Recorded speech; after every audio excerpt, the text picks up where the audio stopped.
How can one pray to God in order to receive favor? Unsa man nato pag-ampo, pagtawag sa Dios aron nga makadawat kita sa iyahabang pabor mga igsoon. If you have your Bible with me, ang limong banako in the book of Nehemiah chapter 1 verses 1 down to 11. O magabasa ko sa New Living Translation. Ingon niya, these are the memoirs of Nehemiah son of Hachaliah in late autumn in the month of Kislev in the 20th year of King Artaxerxes' reign. I was at the fortress of Susa. Hanani, one of my brother, came to visit me with some other men who had just arrived from Judah. I asked them about the Jews and the return there from captivity and about how things were going in Jerusalem. They said to me, things are not going well. For those who return to the province of Judah, they are in great troubles and disgrace. The wall of Jerusalem has been torn down, and the gates have been destroyed by fire. When I heard this, I sat down and wept. And 4 days and more fasted and prayed to God of heaven. Pagkadungog ni Nehemiah sa maot nga balita, ang iyang gibuhat igsuning nga hilak siya, nilingkod siya ng hilak, and then sulod sa pipilang mga adlaw, nagpuasa siya, and then nagampo siya ngadto sa Dios sa langit. Then I said, O God, Lord of heaven, the great and awesome God who keep His commandments of unfailing love with those who love Him and obey His commands. Listen to my prayer. Look down and see me praying night and day for your people Israel. I confess that we have sinned against you. Yes, even my own family and I have sinned. We have sinned terribly by not obeying the commands, decrees, and regulations that you gave us through your servant Moses. Please remember what you told your servant Moses. If you are unfaithful to me, I will scatter you among the nation. But if you return to me and obey my commands and live by them, then if you are exiled to the ends of the earth, I will bring you back to the place I have chosen for my name to be honored. Then the people you rescued by your great power and strong hands are your servants. O Lord, please hear my prayer. Listen to my prayer of those of us who delight in honoring you. Please grant me success today by making the king favorable to me. Put it into his heart to be kind to me. In those days, I was a king's cup-bearer, mga igsoon. Unay, gamay ng hinubay, pero hamubo nga sugilanon sa kinabuhi ni Nehemiah, mga igsoon. Ang kinabuhi nato puno gyud ni sa mga pakurat. It is full of surprises that make us jump or cry with sadness. Diba, daghan mag mga pakurat sa kinabuhi nga makapangisi. Daghan mag mga sorpresa sa kinabuhi that make us leap for joy. Kanang muambak ka sa kalipay pa. Nga sa pikas nga bahay, dili nimo kayang i-content nga sorpresa nga maayo. Nga moingon ta-unta, inganit kaming mga pakurat sa kinabuhi. Pero sa pikas pod nga bahin, naapoy mga pakurat sa kinabuhi that make us cry. Mga sorpresa nga wala to damha nga makapasubo, makapahilak. It will bring us into our knees, mga igsoon. Sa diha nga dawat ni Nehemiah ang makasusubo nga taho kabahin ba sa kahimtang o kondisyon sa Jerusalem, aning panahona o ingon man sa mga katawhan sa Jerusalem. O gidescribe ito ingon niya nga sila na kunowa are in great trouble and disgrace. Na sila sa grabing problema o grabing kaulawon, mga igsoon, sa rason nga ang wall sa Jerusalem has been torn down. Guba ang ilahang pader, and then ang ilahang pagyong ganghaan, according sa record, has been destroyed by fire. Kaya ang Jerusalem at this time was in complete ruin. Guba ang Jerusalem aning panahon na igsoon. Guba ang ilahang syudad, guba ang ilahang pader, guba ang ilahang ganghaan, ang ilahang kaning gate, mga igsoon. So, usahay, sama kang Nehemiah, usahay nagkakasurprise po ta by some bad report. Di ba na may mga taho nga itong nagkakadawatan sa kinabuhi that surprise us. Nga usahay ni galing takatuha. May ino na ito, unta, dili na tinuod pa. Mga taho sa kinabuhi ba nga usahay makakuha yun sa tuwang atensyon. But, ang nagmatter mga igsoon is how respond sa maong tao. Unsa na to pag-respond sa maong mga report, mga balita sa kinabuhi mga igsoon. And that what matters. Sa pagkadungog ni Nehemiah sa maong makasusubo, makadown nga mga taho, mga igsoon, disheartened na report, Nehemiah, my friend, responded well by praying and asking to God for His favor. Wala nag-Facebook si Nehemiah pagkadungog niya sa maot nga report. Wala siya mag-hysterical, wala siya mag-wild, wala siya magmaoy, nor wala siya bisyagit nga karapitang pagpakita sa iyang grabing pagbati. But according sa mong record, my friend, Nehemiah responded well by praying and asking God for His favor. Pagkadungog ni Nehemiah sa bad news, ang iyang respond mao ni ampo hinuon siya. Pagkadungog ni Nehemiah sa maong taho, mga igsoon, niampo siya ngadto sa Dios sa langit, pagpangayo sa pabor sa Ginoo nga tabangan siya para sa iyang mga katawhan who was in great trouble and disgrace. Nangayo hinuon siya pabor sa Dios nga tabangan siya aron matabangan po niya ang iyang mga katawhan nga nasa grabing problema, nasa grabing affliction, nasa grabing kaulawon mga igsoon. Og dahil pipilang kamatuoran nga itong makatunan, gikan sa mong prayer ni Nehemiah, nga itong ma-apply sa itong matag-adlaw nga kinabuhi as we ask God in prayer for His favor sa whatever concerns nato sa kinabuhi mga igsoon. Amen. Nagtuko na naman kita mga concern sa kinabuhi. Naman kita iyang concern sa kinabuhi nga buot na to pangayuan ba o pabor sa Dios. Hindi kung tapat may concern ka ba? Ina ba? Taba kay concern sa kinabuhi. I believe kitang tanan naa mga butang sa kinabuhi nga ginapangayuan na to pabor gikan sa Dios ba? Mga pipilang utang na we can apply sa atong adlaw-adlaw na kinabuhi igsoon. Una, pray in unselfish methods. Ampo sa kanabitang dili hinako nga motibo. And verse 1 down to 4. Nehemiah mga igsoon prayer was focused on the will of God. Tanawa ninyo. Ang pag-ampo po ni Nehemiah nakafocus sa pagbulutan sa Dios, ngadto sa mga pag-anto sa iyahang mga igsuon nga Jews nga naa sa Jerusalem. O kung sa pag-ibuhat ni Nehemiah, he fasted and prayed, not for himself, but for his people. Si Nehemiah po nagampo dili para sa iyang kaugalingon. Nagpuas siya not for himself. He mourned not for himself, but para sa iyahang mga katawhan. In short po, ang focus of prayer ni Nehemiah was the will of God. Nasayon si Nehemiah that it was God's will for His people nga mabalik sa Jerusalem. Human sa 70 ka tuig nga na-exile sila kay kabaluman to sa istorya nga tungod lagi sa ilahang pagka-badlungon usab, so gi-exile sila sa Dios. O kang saan sa Ginoo sulod sa 70 ka tuig, ibalik ko kamo sa inyong yutang saan. And that was the promise of God. O kabalo si Nehemiah niya na tungod kay aning panahon na nahuman naman o pahumanay naman ang 70 tuig nga diin gi-allowed sa Dios nga sila mo go into exile.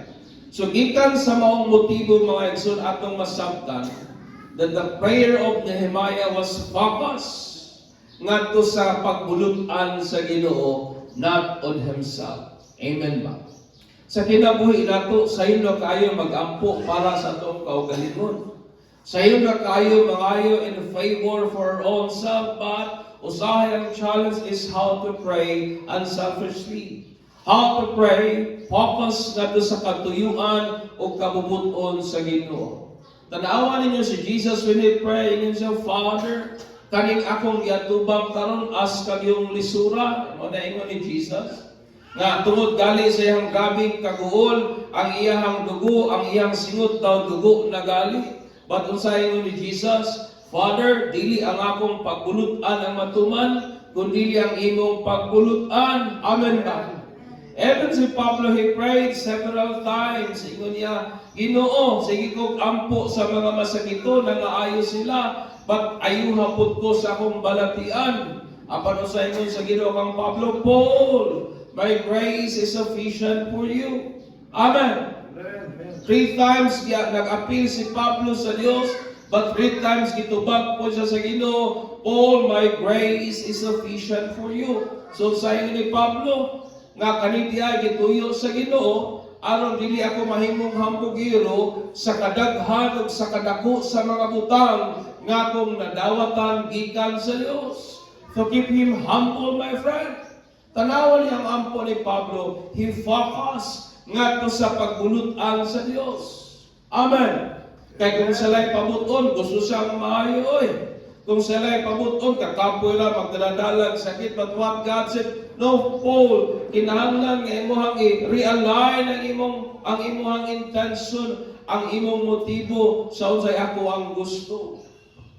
Ingana, pudon ta magkapay na imong tapad, pray in unselfish motives. Amen. Magampo ka, dili sa hinakog nga motibo, but magampo ka diha sa unselfish po nga motibo which focus ngadto sa pagbulutan, katuyuan, plano sa Ginoo, mga igsoon. In verse 5 to 6, pray in worshipful manner. Ampo diha sa madayigon nga pamaagi ba. Sa diha nadunggan ni Nehemiah ang maong-maot nga report, bad report mga igsoon, gikan sa iyahang igsoon nga si Hanani, nga nibisita niya gikan sa Judah. He did pray in a worshipful manner. Pagkadungog niya sa maong taho gikan kang Hanani, ang unang reaction po ni Nehemiah, he prayed in a worshipful manner. Nagampo siya sa madayigon po nga pamaagi. Sa dihang mingon siya, O Lord, God of heaven and God. That is a different managlahi na ekspresyon sa iyahang pagdayeg, sa iyahang pag-exalt, sa iyahang pag-enthron sa Dios, mga igsoon. Sa diyang migamit siya word nga O Lord, which is the proper name of God, which means Yahweh or I am who I am. Means siya Lord, it means Yahweh, it means I am who I am. The God, nga wa kay sinuganan, wa kay katapusan. Giila ka na ni Nehemiah. Mingon din siya, God of heaven, Diyos sa langit. It means Elohim. Nga mo ang plural name sa Ginoo, a God Almighty. That is the word Elohim. The God Almighty. Ang Diyos nga labing gamhanan. Ang Diyos nga way susama, mga igsoon. And then yung word nga God, it means E-L. Ang ngalan sa Diyos, which means power, strength, or might. That is the word El, nagigamit niya, God. It means gahom, kusog, and might, mga igsoon. O kaninga Diyos, ingon pa ni Nehemiah, is an awesome, great, and faithful God to those who keep and obey His commandments. Amen. It is an act of worship. It is a word of worship, mga igsoon. Muna nga sa dihang muduol ta sa Dios in prayer, dapat naging mga pagdaig, mga igsoon. Naging mga pagpataas, pagpaila, kung kinsa ng Diyos nga imong gialagaran. When we draw to God in prayer, ilha kung kinsa siya nga Diyos. Amen. That He is a powerful God. That He is a mighty God. Sama sa mong kanta nga itong iawit, kung sama siya, He is a matchless God. Amen. Why sama, Why ikakumpara nga Dios? And that is the God whom we serve and the God whom we worship, mga igsoon. O kinsa man nga Dios, ingon pa si Nehemiah, awesome, great and faithful, matinud-anon, way sama, o bantugan nga Dios, nga atong gialagaran, mga igsoon. Worship is expressing reverence to who God is. That is worship. Pag-ekspresar o imang makahinganghang pag-respeto, pagkahadlok sa kung kinsang Dios igsoon. Muna nga sa diyang mayon ka, Lord, thank you. Sa diyang mayon ka, Lord, I worship you. Ang worship po kanunay mutubag sa pangutana, why? Kung mag-ekspresar ka pagpasalamat sa Dios, ang pangutana sa Ginoo ngano? Kung mayon ka, Lord, I worship you, then God said, ngano? Kasi po ang worship kanunay nang nagatubag sa pangutana ngano? Amen. Worship is not worship by saying, Lord, I worship you. Worship is sa diyang imong tubagon, nganong imong ginadayeg ang Ginoo. When we say, Lord, amo kang gipasalamatan, daghang rason nganong atong ginapasalamatan ang Dios. Amen ba? When we say, Lord, we worship you, daghang reason nganong atong ginadayeg ang Ginoo. That's why po, pray in worshipful manner. Pag-ampo diha sa madayigon nga kinayahan, pag-ampo diha sa madayigon nga pamaagi, mga igsoon. Pagpaka nato si Lord diha na. Dapat po doon taniya, ginailagin nato kung kinsa siya. That there is no one like our God. Amen. Wa gisama ang atong Ginoo. That is worship. So dahil imo sang ipasalamatan for sustaining all your needs. That is worship. Sa dahil imo ginapabayaw ang iyang pangalan because of the good things mo sa inyo sa mong kanta, because of Jesus I have changed. Then you worship God for changing your heart, and that is worship. Amen. Lord, ako kang ginabayaw, ginapataas ang imong pangalan, kay imo kong giusap, Ginoo. And this is a great testimony of your goodness and of your faithfulness. That is worship. That's why po, pray in a worshipful manner. Amen. Ikatulo, pray in repentant attitude. Pag-ampo sa may nulusulod nga batasan ba? Tanawan ninyo in verse 6 down to 7. Nehemiah asked God for forgiveness by recognizing that he sinned by not obeying God's command, decrees, and regulation that he gave through Moses. Eh, nga Lord, pasaylo ami, nakasala baya gid minimo. Kaya wa na mo tumana ang imong mga kabalauran, ang imong mga kasubuan, ang imong mga regulation nga imong gihatag, pinagi sa imong servant nga si Moses. O ingon niya, di lang ako, hasta akong kaliwatan, hasta akong pamilya nakasala. And Nehemiah said, Lord, forgive us. Pasaylua kami. Ingon niya, maabot ang hinungdan, Lord, na-exile kami, tungod kay wala mo gituman ang imong balaod. So ingon ni Nehemiah, Lord, forgive us. Pasaylua kami. Repentance is a change of mind. Amen. Ang paghinulsol mo ka ng pagbago sa itong una-una, which is turning away from sin to God. Pagtalikod sa sala, ngadto sa Dios, mga igsoon. Sa sulat ni Pablo ngadto sa verse sa mga Corinthians believers, iyang gi-comment, ihabang gidayeg ang mga believers sa ilabang paghinulsol from being worldly. Ingon ni Pablo nga to sa mga Corinthians believer, are you not worldly? Are you not carnal? Sense na naman diya sa inyo pagkabahin-bahin.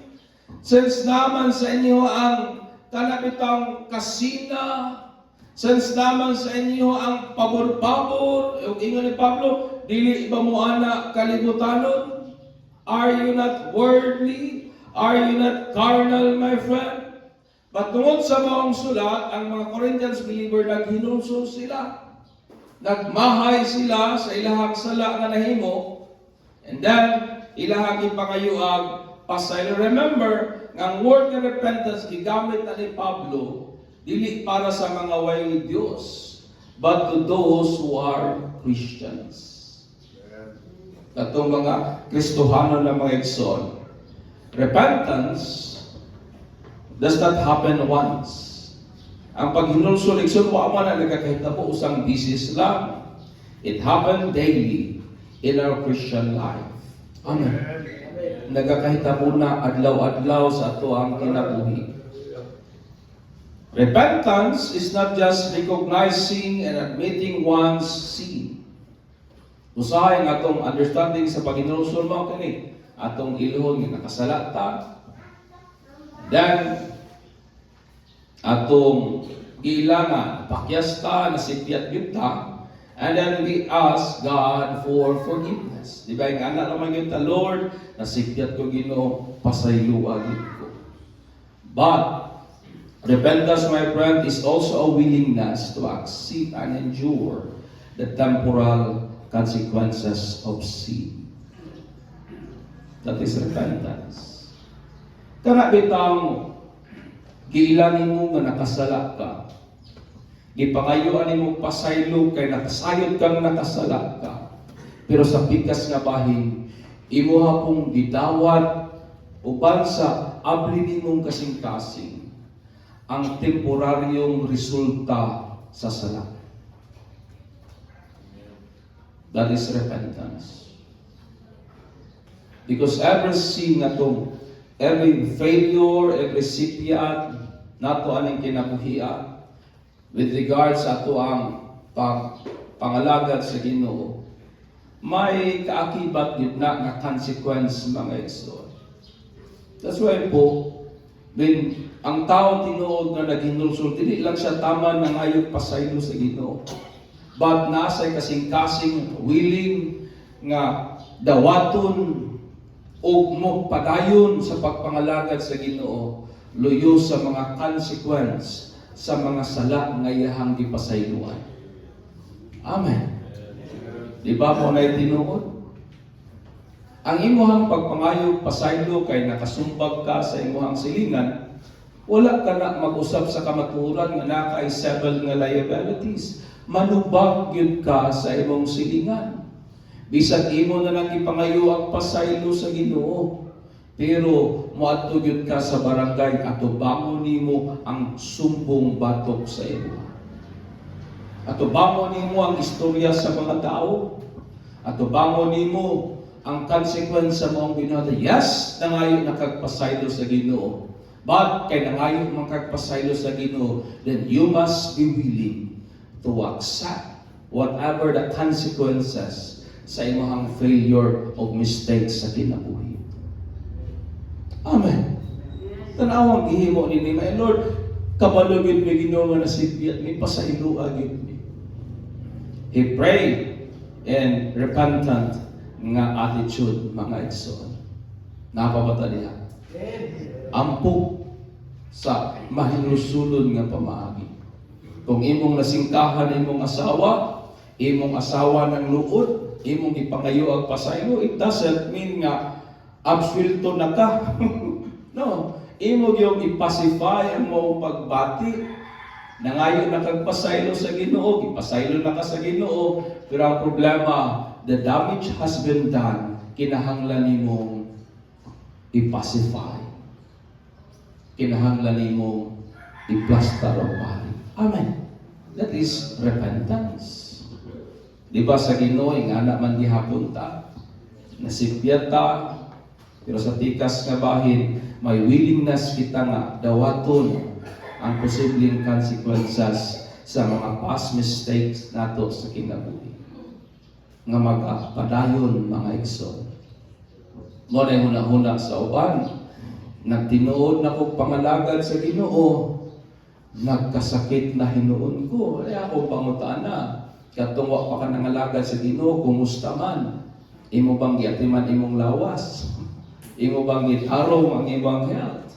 Basin baya og sa imong pagpangalagad sa Ginoo, kanang imuhang ginaani karon, resulta na lang na sa imong magipangpugas kaniadto. And then you put the blame to God, kay imong hunahuna, maabsuelto ka sa imuhang mga maot nga mga desisyon sa una, kay nangalagad na kaginoy na imong kauban, dili oy. Dili. Amen. You must have this willingness sa pag-atubang ni Ana. Kay sa pikas nga bahin, tinuod kang naghinulsol sa imuhang mga sityat sa kinabuhi. Pray in repentant attitude, mga igsoon. Next, pray in reasons with God's Word. Kabalo ba mo that God is bound by His Word? Amen. God is bound by His Word. Mo na yung si Pablo, dili man ta magmatinudanon, but God will remain faithful because He cannot disown Himself. Dili niya kayang i-deny ang iyang kaugalingon, mga igsoon, tungod kay bound siya sa iyang pulong. Nehemiah po boldly asked God by arguing God with His Word.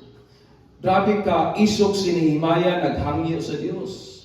Kung sa atong binisaya na term, wa giuwaw nga nihangyo ba? Baga giuwaw nga nihangyo. That is the word boldly. By arguing God with His Word. Yung argue po, wa siya nakiglalis. But naghatag siya enough reason nga nung angay siyang tubagon sa Ginoo. Iyang gipresent sa Dios ang mga pulong sa Ginoo. Iyang gi-argue sa Dios ang mga saad sa Ginoo. Sa lagto ng pagkaisura, Nehemiah prayed nga dili sa buot gustong balibaran sa Dios. Ang intention po ni Nehemiah was to ask God, aron nga hatagan siya favor, pinagi sa pagtandog sa kasing-kasing sa hari, nga mao si Artaxerxes, aron nga ipadala siya ngadto sa Jerusalem, aron matabangan ang iyang mga katawhan, uban sa mga panginahanglanon sa pag-rebuild sa wall o ingon man sa syudad sa Jerusalem. That was his intention, that was his motives, mga igsoon. Ingon ni Nehemiah, Lord, nasayon baya ka nga kami imong mga katawhan, di ba? Ingon, Lord, ingon ka sa imong mga pulong nga kung dili mo mag-faithful, you will scatter us. But kung magmatinud-anon mi, imo kaming i-restore. Nehemiah prayed and argued sa unsa ang saad sa Ginoo. Muna akong mag-ampo ta, gamita ang pulong sa Dios. Amen. Pray in reason with God's Word, mga igsoon. Si Nehemiah po argued on the condition of the promise of God and the truth that they are His covenanted people, His servant. Ingon ni Nehemiah, Ginoo, kabalo baya ka nga kami imong mga katawhan. Nagsaad baya ka nga dili nimo mi pasagdan ang imong mga pulong, Lord, mo niyang giingon. O ingon niya, kabalo baya ka, Ginoo, nga kami imong mga katawhan nga may kasabutan ka, imong mga sulugon. In short, Nehemiah prayed in reason with God's Word. Amen. Kung mag-ampo ta sa Ginoo, inganaon po nato, amen ba? Daghag mga ebidensya sa Bible nga makita nimo nga okay ra mag-ampo sa aning pamagiha. Naka sa kakulangon, ingon ka, Ginoo, dili nimo mipasagdan, and pray in reason with God's Word. Ayaw dala ang imong personal nga pagbati, dala ang pulong sa Dios. Amen. Usahay sa atong mga pag-ampo, atong gidala ang atong personal nga pagbati, but bring God's Word back to Him and reason with God through His words. Ing anak bata mag-ampo igsoon. Riya ba sa kong anak, o ako kabalibad kay nagsaad bang ko niya. Ako ingnan, nak, kung makamidal ka, palitan ta kag simpon. Ay, kondisyon ako. Naningkamot mo na. Nakamidal man. Kupatay. Maumaon akong kwarta iksoon. Gidown para makautang. Kaya mamay akong saad. Kaya nato'y time na wala ko natuman, ingnan makako sa mga anak nga, si Papa kay scammer. Scammer man si Papa, oy, dili man sa tinuod sa iyang saad. Di ba? Paman po ang Ginoo. He reasons with me through sa akong saad sa iya. Mo na nga di ko kabalipad. Di ba ang Ginoo nato ing anak manggihapon? Tanaw niyo how Habakkuk pray. Tanawan ninyo how Noah pray. Tanawan ninyo ang mga tao sa Bible how they pray. They always reason with God through His words. Amen. Lord, ingon ka Ginoo, imong mga katawhan dili nimo ipasagdan. Every time na sila mo hilak, crying to God, ingon sila, Lord, ingon ka sa imong mga pulong ingani, then God will hear His people. Di ba? Mo na ngayon dala inyong pagbatik. Balik sa Dios ang iyang saad. Because God is bound by His words. Pagbakan nato si Lord ni anak ng isa. Pray in reason with God's word. Pray in humble heart. Ampo diya sa mapainupsanon nga kasing-kasing. Nehemiah po begged God with urgency to listen to his prayer. Nangampo si Nehemiah. Nihangyo siya sa Diyos. Uban ba ang Lord, dugga gid tawo na ako mga pagampo. Sa murag emergency ba? Lord, karon na gid dugga Ginoo. This is the kind of prayer ni Nehemiah. On the reason that God delight on those who honor His name. Mo na iyang ingon, di ba Ginoo, nagakalipay ka sa nagapasidungog sa imong pangalan. So Nehemiah begged God on that reason.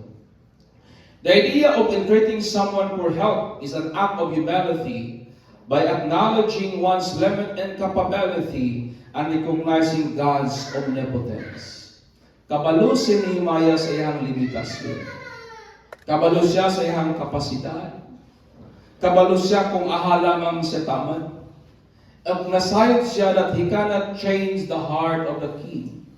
Di niya kaya usbon ang hari ni King Artaxerxes.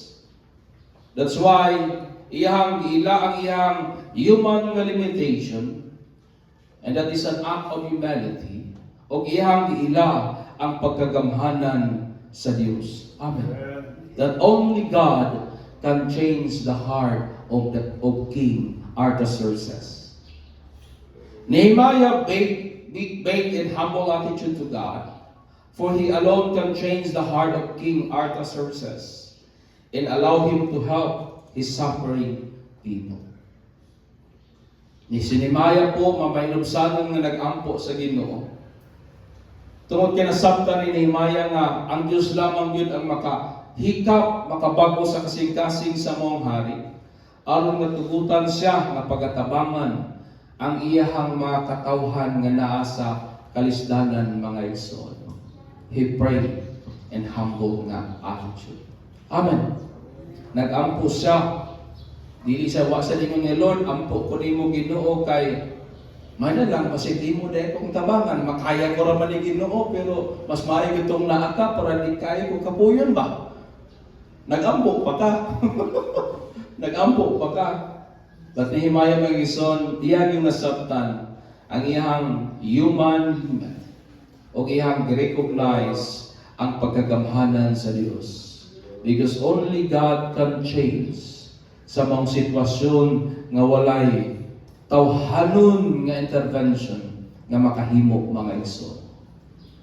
Pagduol niya sa king, gihapak tagaan noon siya pabor. And then katapusan, pray and up. ampo, and then buhat. After po, si Nehemiah prayed to God to grant him success by touching the heart of the king Artaxerxes. He then seized the moment when king asked why he so sad. By feeding the king according to what he prayed for, Nehemiah acted according to what he prayed for. Di ba kabalumanta ka si Nehemiah cupbearer? Humayag ampo sa ginusubok kaya ginaham na mo. Pagduol niya kang sa mga hari ka amigo man sila. Ipamunta na siya, oy Nehemiah, mga anong subok man kayo mong dagway? Iya na yung gibungat ang kahimtang sa iyahang yutang na tawhan. O gingon dahil ang maong hari o sa may tabang kunimo. Gipresent na ni Nehemiah ang iyahang intention. And God touches the heart of King Artaxerxes. O gitugutan si Nehemiah na mabalik sa Jerusalem aron i-rebuild ang wall o ang gate o ang syudad sa Jerusalem. He prayed and then he acted. Mo na mga igsoon kung mag-ampo ka, ingay mong tapad, o ba ni pupuhan? Amen. Ngayon kag pagpuro sa Ginoo, pag gumawa, kung kay buhaton, no, pray na. Amen ba? Amen. Amen. Nag-ampo ka nga, makapasar ka sa eskwela, di ampo alin tuon. Amen. Nag-ampo ka nga tagbuon sa Dios ang imong panginahanglanon, di ampo alin liho. Sama sa gibuhat ni Nehemiah, he prayed and then he act, my friend, according sa iyang ipangayo gikan sa Dios. Amen. Inay mong dapat ampo o buhat. Pray na. God answers prayer. When we pray, ang Ginoo motubagin sa mga pag-ampo. Muna nga kung mag-ampo ta, pray, in unselfish motives which focus on the will of God, ampo, na nakapunting yun sa katuyuan o pagbulutan sa Ginoo. When you are in suffering, pray, Lord, sa may imong pagbulutan aning mga pag-antos. Lord, pray in accordance sa katuyuan sa Dios. Pray in worshipful manner, which is giving God the expression of our own reverence. Ampo, nga naagad ang pag-enthroned, pagbayaw sa pangalan sa Diyos. Pray in repentant attitude, which is having the willingness to accept and endure the temporal consequences of our sins. Ampo, uban ang abling kasing-kasing sa pagdawat mga igsuon sa posibleng resulta sa mga sipyat nga nabuhat nato, labi na sa dili nato pag-adhere sa kasuguan o kabalauran sa Ginoo. Pray and reason with God's Word, which is bringing His Word back to Him. Pray in humble heart, which is acknowledging our limit and recognizing God's omnipotence. Amen. Pray and then act according to what you ask for. Ampo, and then buhat, liho, sumala mga igsuon sa kung sa imuhang ipangayo gikan sa Dios. Hallelujah. That's why po, mangutana ko na itong tananin sa iyong kabuntagon. Kumusta man ang ato ang prayer life? Kumusta man ang atong mga pag-ampo, mga igsoon?